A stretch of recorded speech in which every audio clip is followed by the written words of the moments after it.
Вечерний Сочи для maxportal.ru.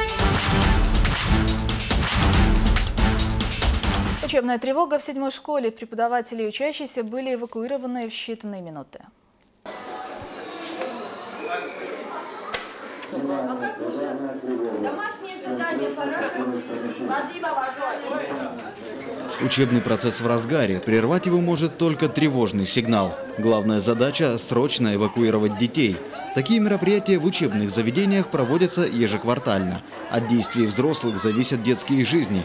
План эвакуации должны выучить все. При проведении практической отработки действий по пожаре на сегодняшний день было эвакуировано 745 учащихся и 55 преподавателей. Преподавательский состав участвовал в эвакуации довольно-таки организованно. Вовремя выводились дети, были открыты все запасные выходы.